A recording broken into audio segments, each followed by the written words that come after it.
So, happy midweek sa inyo mga kalamon and yeah, back to this.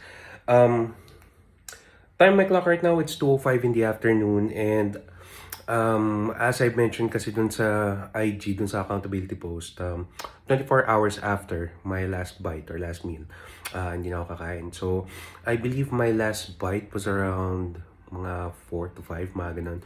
Basta kung kailan ko natapos ma-shoot yung taco burger. Pagkatapos nun, 24 hours fast and I was supposed to do yung full complete 24 hours pero babiyahin nga pala ako ngayon. I'm gonna go to Laguna at ngayon sa mga to kasi ayoko na bumabiyahin ng gutom. So, no excuses tayo.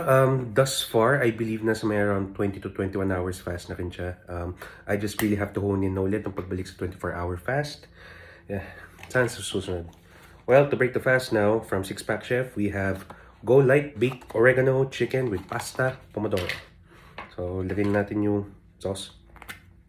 Yung mga pastas din sa Six Pack Chef. So, kung nagkaan kayo ng a little bit more variety, the pastas are also good.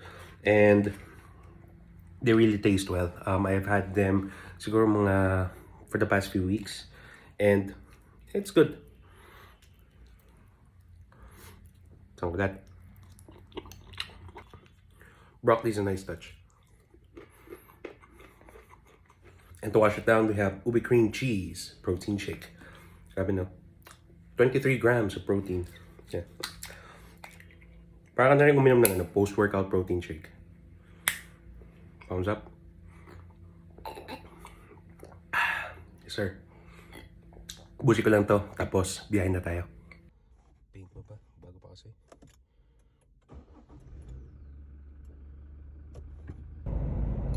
So, welcome to Binyan. I'm actually targeting either 2 or 3 places lang na masadya kahit mabilisan. Pinakauna na dahil kasi maaga sila magsara, well as of right now, would be itong si Chef RV. So, dun sa kaniyang bake shop kasi parang to my understanding, they only accept takeout tapos hanggang 5:30 lang sila. Kaya minarapat ko na muna na unahin to dahil kasi ito yung may operating hours. Pero sige, that's for me to figure out. Labas naman tayo. So from the parking, across the street, ito ang big shop ni Chef RV. Yes sir. So ito yung updated price list and ito yung waiting area. Dito yung payment, tapos doon yung pick up. Nakikita ko nga madaming mga nagpapasabay na bumili ng pastries dito kay Chef RV, lalo na yung bibingka. So sabi daw kasi nila, since bultuhan kasi din at saka ang dami bumibili, ini-encourage nila na mag-advance order ka. Dahil kasi of course, to ensure quality din kasi. Pagpasok sa loob, ito yung mga frozen cakes, ito yung mga frozen goods. Meron din silang mga canned, yung mga gourmet. Tapos cookbook and other merch. Kumuha ko ng crispy tuyo and of course, bibingka. It looks so nice, no? They have a wide selection of cakes. At habang nag-aantay, a lot of cool trinkets na nakakatawa. Yes, sir. So, one of these days, sige, pag bumalik tayo, matry. Even itong cake sampler, parang sulit eh. Pero syempre, signature nila, ang bibingka, mousse bot. Kumuha lang ako ng dalawa at pagkabili, take out kagad. So, fast forward sa pagbalik ko dito sa Manila, just had to try it. Sabi, no? Kahit yung dalawa, napakagandang tingnan, napakasulit. Isang kagat. It's so flavorful. It's fluffy. Tapos yung salted egg ay blended na or nakahalo na dun sa batter. Sobrang panalo yan.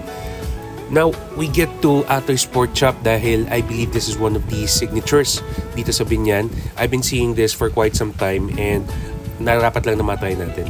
Siyempre, pork chop. Mga close-up shots para sa inyo. Look at that, dude. Siyempre, pag ganito, ketchup kagad ang kinuha natin. Pang sauce, no? Pang dip. Kuha tayo ng konti. Isang kagat. Fried pork chop. Tapos tomato ketchup.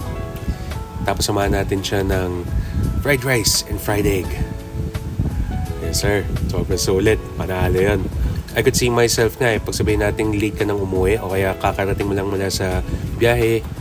Tapos dadaan ka dito. Quick bite to eat lang before you go back to your house. O kung sabihin natin daw ay babiyahe pa trabaho, kumuhain ka na muna bago bumiyahe. Definitely right up your alley. Yes sir. And if you ask me, it's so nice to try. Ang dami pang pwedeng kainin dito. Pero ito pa lang, panalo yun. Yes sir, can't wait to go back. Job's done.